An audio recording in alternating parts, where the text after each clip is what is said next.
আচ্ছা, আমাদের এই অনুষ্ঠানের শিরোনাম যারা লক্ষ্য করেছেন আজকে, তারা নিশ্চয়ই এটা লক্ষ্য করেছেন যে বিধানসভায় ৪১টা কমিটির মধ্যে ৯টা কমিটির চেয়ারম্যান করা হয়েছে ঋতব্রত তৃণমূলের বিধায়কদের।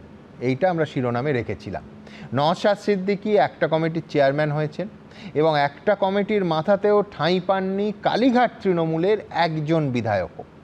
কালীঘাট তৃণমূলের নেতারা ইতিমধ্যে ইতিউতি এইসব নিয়ে ক্ষোভ উগড়ে দিচ্ছেন, সে ঠিক আছে, কিন্তু কেউ যদি বলে যে আপনি আচরি ধর্ম পরের শিখাও, ঠিক যেমন আজ ঋতব্রত তৃণমূলের কানহাইলাল আগরওয়ালকে পাবলিক অ্যাকাউন্টস কমিটির চেয়ারম্যান করা হয়েছে বলে তৃণমূল কটাক্ষ করছে, তেমনই বলতে হবে, মনে করিয়ে দিতে হবে যে গণতান্ত্রিক রীতি ভাঙার এই বেঁকা রাস্তাটা তৃণমূলই কিন্তু দেখিয়েছে। আপনাদের মনে থাকবে ২০১৬ সালে কংগ্রেস চেয়েছিল পিএসসির চেয়ারম্যানের পদটা জোটসঙ্গী সিপিএমকে ছাড়বে। বামেরা চেয়েছিল যে চেয়ারম্যান হন সুজন চক্রবর্তী, কিন্তু কংগ্রেসের আর্জি খারিজ করে ততদিনে কোট আনকোট তৃণমূল ঘনিষ্ঠ কংগ্রেস বিধায়ক হয়ে ওঠা মানস ভূঁইয়াকে পিএসসির চেয়ারম্যান করা হয়। আবার ২০২১ সালে বিজেপি ছেড়ে তৃণমূলে আসা মুকুল রায়কে তৎকালীন বিরোধী দল বিজেপির যাবতীয় আপত্তি উপেক্ষা করে পিএসসির চেয়ারম্যান করেছিল তৃণমূল। আর সেই জল আপনাদের মনে থাকবে কলকাতা হাইকোর্ট অবধি গড়িয়েছিল। তারপর বিজেপি ছেড়ে তৃণমূলে আসা রায়গঞ্জের তৎকালীন বিধায়ক কৃষ্ণ কল্যাণীকে পিএসসির চেয়ারম্যান করা হয়।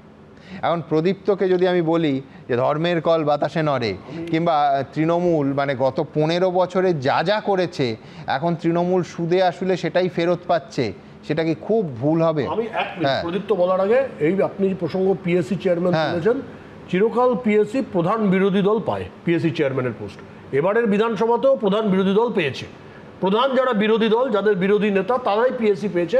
সেদিনের ঘটনার সঙ্গে বা সেদিন পরপর দুটো অ্যাসেম্বলির যে পিএসসি চেয়ারম্যান বা তিনজন এই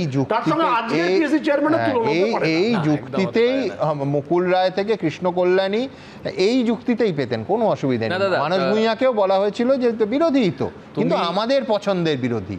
ক্যাচটা ওইখানে, কোট আনকোট আমাদের পছন্দের বিরোধী। এবং এই রাস্তা প্রদীপ্ত তোমরাই দেখিয়েছো। ২০১৬ সাল থেকে ২৫ সাল অবধি তোমরা বই লিখবে একটা টানা আলোচনা হয়েছে, একটা বই লিখতেই পারি। আজকে তো আরো লেখা, বইয়ের গানটা কিন্তু আমাকে দিতে হবে লিখতে।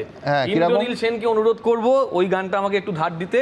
মন দিতে মন, হায় মনের মতন, পাবো কি পাবো না মন যারে চায়। এই জায়গায় আমার একটা মাথায় এলো, তুমি ভোজন নিয়ে শুরু করেছিলে মুকুন্দ মঙ্গল কাব্যের, সেখানে আমরা বিষ্ণুর অবতার নিয়ে চর্চা করি না, তখন ভোজনে চ জনার্দনম, অর্থাৎ যখন তুমি ভোজন করবে তখন তুমি ওই ফিশ রোল বা সন্দেশ খেতে খেতে জনার্দনকে মনে করছো, জনতা আবার জনার্দন, কিন্তু সেটা যেন তারা ভুলে না যায়। কোন জনার্দনের সঙ্গে ভোজন করছে? জনতা জনার্দন নাকি এমন একজন জনার্দন যিনি তিনি বলেছিলেন যে ভাই দেখো আমার এত উত্তাপ, আমি এত সৎ, আমার এত উত্তাপ যে আমার পাশে কোনো যারা দুর্নীতি করেছে বা খুন করেছে তারা বসতে পারে না। আর দাদা তো একদম ঠিকঠাক পয়েন্টে কথা বলেছে যে অবশ্যই রাম হয়ে গেলেন তারা দস্যু থেকে রাম হয়ে গেলেন।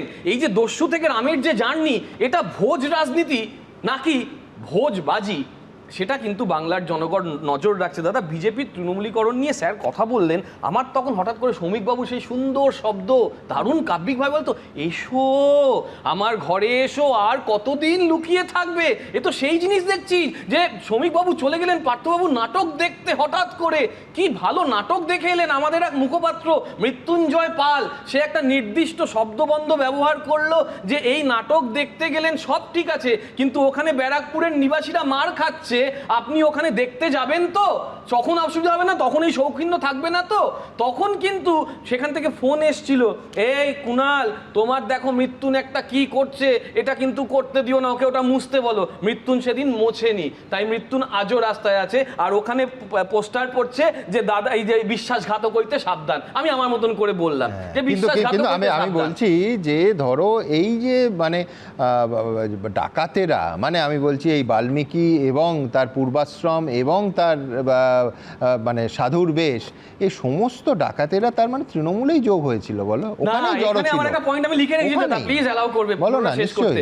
আমি দাদাদের ধন্যবাদ দিচ্ছি বিজেপিকে যে এ যাবৎকাল আমরা যে চিৎকার করে এসেছি, সমীর দ্বারা, শুভময় দ্বারা, স্যারেরা আমাদের বলেছেন তোমরা অন্যায়কে সাপোর্ট করছো, এরা প্রমাণ করলো আমরা অন্যায় সেদিন করিনি। আমরা না, কিন্তু আবার কয়েনের উল্টো, না শেষ করো, কয়েনের উল্টোটাই হয়। তোমাদের স্বীকার করতে হবে যে তারা দুর্নীতিগ্রস্ত ছিলেন এবং তৃণমূলে বহাল তবিয়াতে তোমাদের নিরাপদ আশ্রয় ছিলেন, আর নয় বলতে হবে বিজেপি ঠিক করছে তারা দুর্নীতিগ্রস্ত ছিলেন না। 3 নম্বরটা বলবো, দুটো তো একসঙ্গে হয় না। 3 নম্বর বলবো যে তখন আমরা ঠিক ছিলাম, বিজেপি মিথ্যে ছিল। বিজেপি তখন ভুল বুঝিয়েছিল মানুষকে এবং ভুল বুঝিয়ে বলেছিল তৃণমূল চোর, তৃণমূল চোর। আসলে তৃণমূল চোর না। আরে দাদা, ওই দেখো, মহাচোর যদিও সাজা পাচ্ছে না, যে মহাচোর সায়ন্তন দাদা, তোমার সময় বলিনি দাদা, প্লিজ দাদা, তোমার সময় খুব শান্ত শিষ্ট নম্র ভদ্র ছিলাম। এবার দাদারা তখন 2018 সাল পঞ্চায়েত ভোট মনে পড়ছে, এই স্টুডিওতে বসে কি চিৎকার যে আমাদের বর্তমান মুখ্যমন্ত্রী, তখন আমার নেতা, প্রাক্তন নেতা আজকে, তিনি তাকে যার পর নাই বলেছিল যে এইসব খুন খাওয়ারই, তার জন্য আজকে যিনি 250 শহীদের কথা বলেছেন, সেই 250 শহীদের কথা বলা প্রাক্তন প্রেসিডেন্ট থেকে শুরু করে সায়ন্তন দাররা প্রত্যেকে শুভেন্দুদাকে তখন যা কথা, আমি শুভেন্দুদা বলছি কারণ তৎক্ষণাৎ প্রেক্ষিতে আজকে আমার মাননীয় মুখ্যমন্ত্রী, আমি তখন বলছিলাম শুভেন্দুদা সম্পর্কে সব কথা মিথ্যে, শুভেন্দুদা করতে পারে না। আজকে প্রমাণিত হয়ে গেল মুকুল রায় যে কত বড় ভবিতব্য দিয়ে গিয়েছিলেন। এবিপি আনন্দ, এগিয়ে থাকে, এগিয়ে রাখে।